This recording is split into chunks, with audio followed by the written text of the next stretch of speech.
आगरा, ये किसके नाम है? स्थान। या जब आपको घर में मम्मी या पापा डांटते हैं तो आपको कैसा लगता है? बुरा लगता है। बुरा लगता है, आपको दुखी होते हैं। तो ये क्या है हमारे भाव। तो संज्ञा वे शब्द होते हैं जिनसे किसी व्यक्ति, वस्तु, स्थान या भाव का बोध हो। ठीक है, तो क्या अभी आप मुझे संज्ञा के कुछ उदाहरण दे सकते हैं? कोई बच्चे बताएं संज्ञा के उदाहरण।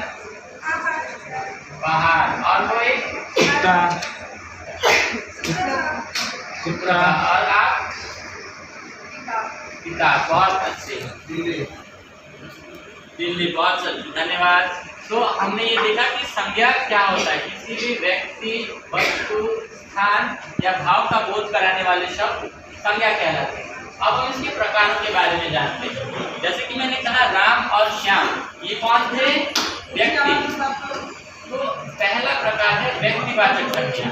जैसे कि किसी वे शब्द जो किसी विशेष व्यक्ति, स्थान या भाव शब्द किसी विशेष व्यक्ति, वस्तु या स्थान के बारे में बोध कराते हैं, उसे व्यक्तिवाचक संज्ञा कहते हैं।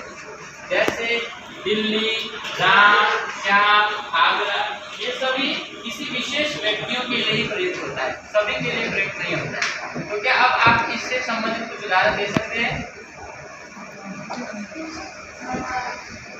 व्यक्तिवाचक संज्ञा से संबंधित कोई कुछ उदाहरण दे सकते हैं आप लोग? मोहन, बहुत सुंदर। और कोई? कुर्सी, बहुत अच्छे। नेहा, कार, और कोई? बहुत सुंदर। तो मैं आपको यहाँ पे एक चार्ट दिखाता हूँ। ये है संज्ञा की परिभाषा जो हमने पढ़ी। ठीक है, किसी वस्तु, व्यक्ति, स्थान या स्थान के नाम को का बोध कराने वाले शब्द को संज्ञा कहते हैं। तो अभी हम इसके दूसरे प्रकार में जाते हैं। जैसे कि हम मनुष्य हैं, तो क्या हर एक मनुष्य के लिए अलग अलग शब्द का प्रयोग किया जाता है? नहीं। क्यों? क्योंकि ये एक जाति का उदाहरण है। तो दूसरा प्रकार है जातिवाचक संज्ञा, जिससे किसी विशेष प्रकार के जाति या वस्तु का बोध हो। जैसे कुर्सियों के लिए कुर्सी, बोर्ड के लिए ये बोर्ड, कलम की जातियों के लिए कलम, पशु पक्षियों के लिए घोड़े के लिए घोड़ा, हाथी के लिए हाथी। ये अन्य प्रकार के उदाहरण हैं जातिवाचक संज्ञा के। तो क्या अब आप मुझे बता सकते हैं कोई जातिवाचक संज्ञा के कुछ उदाहरण?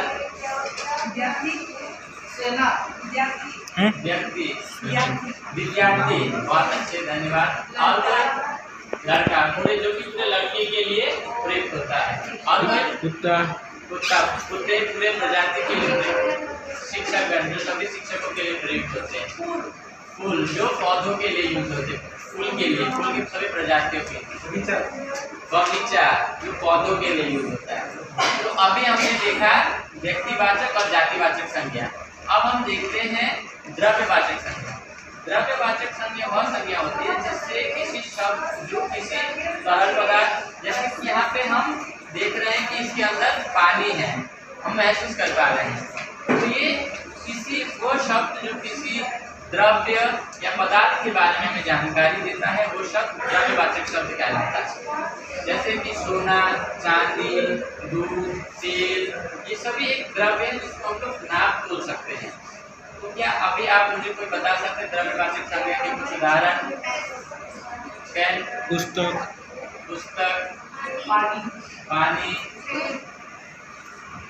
तेल, तो ये सभी, दूध, ये सभी क्या है? द्रव्यवाचक संज्ञा के उदाहरण हैं। तो अब हम देखते हैं समूहवाचक संज्ञा के उदाहरण। समूहवाचक संज्ञा वो संज्ञा होती है जिससे किसी एक समूह के बारे में पता चले। जैसे कि हम लोग यहाँ पर बैठे हैं, हम एक समूह का उदाहरण है। जैसे कि यह एक कक्षा है, तो कक्षा एक समूह का उदाहरण होता है। परिवार एक समूह का उदाहरण होता है।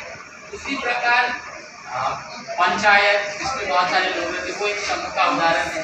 तो आप सभी को समझ में आए समूहवाचक संज्ञा क्या होती है?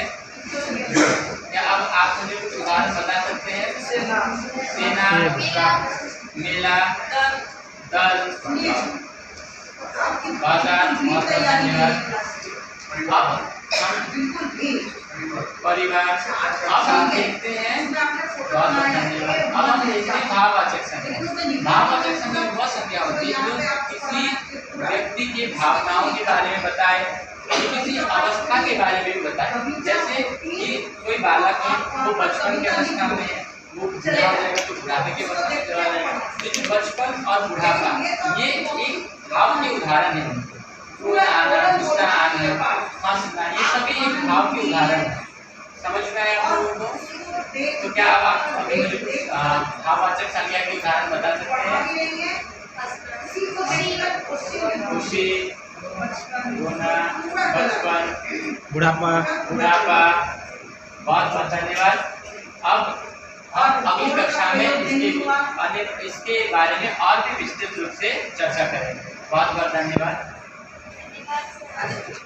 इसलिए